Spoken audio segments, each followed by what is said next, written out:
आज हम बात करने वाले एक बहुत ही इंपॉर्टेंट कंसेप्ट के ऊपर। उसके बाद बात करते हैं साथियों कुछ अनदर फीचर्स की। मॉर्फोलॉजी का मतलब होता है कि जब हम किसी भी जीव के बारे में, किसी भी प्लांट की सेल की बात, इसकी डिस्कवरी रॉबर्ट हुक करते हैं। इंपॉर्टेंट ब्रांचेस यानी कि महत्वपूर्ण शाखाओं के बारे में इन सभी का जिक्र किया जाता है एक ऐसे कंसेप्ट में। नमस्कार साथियों, आज हम बात करने वाले एक बहुत ही इंपॉर्टेंट कंसेप्ट के ऊपर जो सभी एग्जाम्स, चाहे आप टीजीटी की बात करें, पीजीटी की बात करते हैं, एलटी ग्रेड की बात करते हैं, सीटेट या यूपीटेट की बात करते हैं, इन सभी का जिक्र किया जाता है एक ऐसे कंसेप्ट में जिसको मैं कहती हूं इंपॉर्टेंट ब्रांचेस।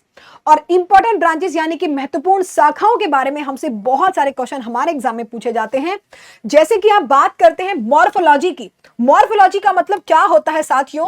मॉर्फोलॉजी का मतलब होता है कि जब हम किसी भी जीव के बारे में, किसी भी प्लांट की आकारिकी की बात करते हैं, बाहर के फीचर्स की बात करते हैं जो आप आराम से देख सकते हो, तो वहां होती है यानी कि बाहरी रूप, आकार और बनावट की बात करते हैं।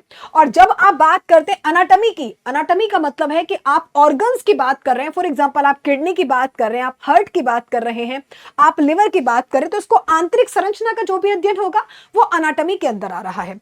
साइटोलॉजी यानी कि कोशिका विज्ञान की बात करते हैं। यहां पे हम कोशिका के अंदर क्या मटेरियल है, फॉर एग्जांपल जो भी चीजें हैं जैसे कि क्रोमोसोम्स हैं, या मतलब जो भी जितने भी ऑर्गेनेली हैं, सेल की बात करते हैं। Cell is the basic unit of life. Cell की बात कर, इसकी डिस्कवरी रॉबर्ट हुक करते हैं। डेड सेल की। हिस्टोलॉजी का मतलब क्या है? अब एक बात बताओ, सेल बना दी है, अब समान प्रकार के सेल मिलकर टिश्यू बना रही हैं, इन टिश्युओं से ही, इन टिश्युओं का अध्ययन हम करते हैं हिस्टोलॉजी में। फिजियोलॉजी की बात करते हैं साथियों, तो बॉडी के अलग अलग अंगों का सिस्टम, यानी कि जैसे पाचन करना, जैसे कि श्वसन करना, इन सब के तरीकों का अध्ययन किया जाता है एक ही ब्रांच जिसका नाम होता है फिजियोलॉजी। उसके बाद बात करते हैं साथियों कुछ अनदर फीचर्स की, जैसे कि बैक्टीरियोलॉजी में हम बात करते हैं, बैक्टीरिया की बात करते हैं। और यहां पे हम वायरोलॉजी में वायरस की बात करते हैं। माइकोलॉजी में किसकी बात करते हैं? माइकोलॉजी की बात अगर आएगी तो कवक का नाम लेना। एल्गोलॉजी या फाइकोलॉजी की बात आएगी तो शैवाल का नाम लेना है आप लोगों को। एंटोमोलॉजी कहते हैं कीट विज्ञान, और ये टीजीटी में तो कितनी बार क्वेश्चन पूछा गया है एंटोमोलॉजी के बारे में। एंटोमोलॉजी कहते हैं जहां पे हम इंसेक्ट्स का अध्ययन करते हैं, चाहे कितने भी कीड़े मकोड़े हों। इक्थियोलॉजी यानी कि जहां पे हम फिशीज का अध्ययन करते हैं, पीसीज का अध्ययन करते हैं, मत्स्य विज्ञान का अध्ययन करते हैं। हर्पिटोलॉजी का मतलब है जहां पे हम उभयचर और सरीसृप, यानी कि जिसमें एम्फीबियंस भी होंगे और इसमें तुम्हारे रेंगने वाले जीव भी होते हैं, जैसे कि सांप, छिपकली, मेंढक, सबका अध्ययन इसमें किया जाता है। ऑर्निथोलॉजी, इसमें पक्षियों का अध्ययन किया जाता है। तो ये ऐसी ब्रांचेस हैं जिनसे कि एग्जाम में एक क्वेश्चन आपको रखा हुआ मिलता ही है। एक होता है साथियों मैमोलॉजी, जिसमें कि मैमल्स का अध्ययन किया जाता है, मतलब कि हम भी तो मैमल्स हैं, तो हमारा अध्ययन अगर किया जाएगा तो मैमोलॉजी में किया जाता है। दूसरा होता है एंथ्रोपोलॉजी, यानी कि मानव के इतिहास की बात की जाती है, मानव के विकास की बात की जाती है, मानव की संस्कृति की बात इसमें की जाती है। अगर हम बात करते हैं नेक्स्ट, यानी कि यहां पे कुछ चीजें और मेंशन है, जैसे कि एम्ब्रियोलॉजी। साथियों किस तरीके से तो भ्रूण बन रहा है, किस तरीके से तुम्हारा उसमें निषेचन हो रहा है, उसके निषेचन से लेके भ्रूण के विकास तक सारी बातें एम्ब्रियोलॉजी में तुम्हारी की जाती हैं। जेनेटिक्स की बात करते हैं साथियों, तो माता पिता से बच्चों में होने वाले लक्षणों का अध्ययन यहाँ पे किया जाता है।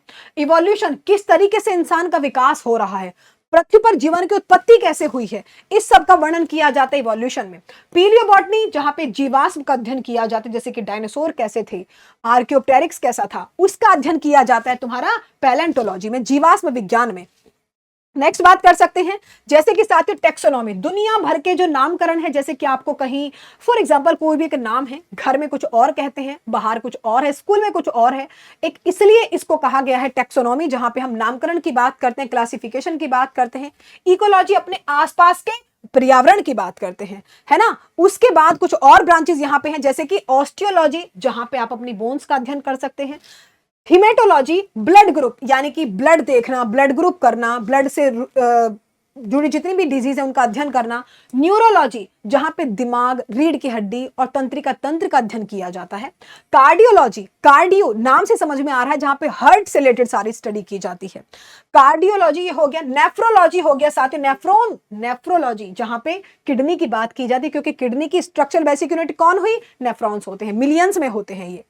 उसके बाद एक चीज और है हिपेटोलॉजी, यकृत का अध्ययन। डर्मेटोलॉजी, डर्मा स्किन का अध्ययन। ऑन्कोलॉजी, कैंसर विज्ञान। पैथोलॉजी, रोग विज्ञान, कितने भी रोग हो।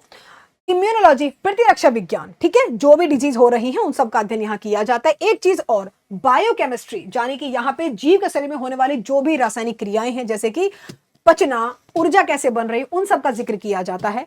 बायोटेक्नोलॉजी यानी कि तकनीक का अध्ययन, बायोइन्फॉर्मेटिक्स, जैव सूचना विज्ञान, यानी कि कंप्यूटर और डेटाबेस की मदद से जैसे कि डीएनए और सीक्वेंस का विश्लेषण कर रहे हो। एक होता है एक्सोबायोलॉजी यानी कि अंतरिक्ष जीव विज्ञान, पृथ्वी से बाहर अंतरिक्ष या दूसरे ग्रहों पर क्या लाइफ पॉसिबल है, इस सब का अध्ययन किया जाता है आपका यहाँ पे, जैसे कि क्लोरल सवाल का यूज किया गया था।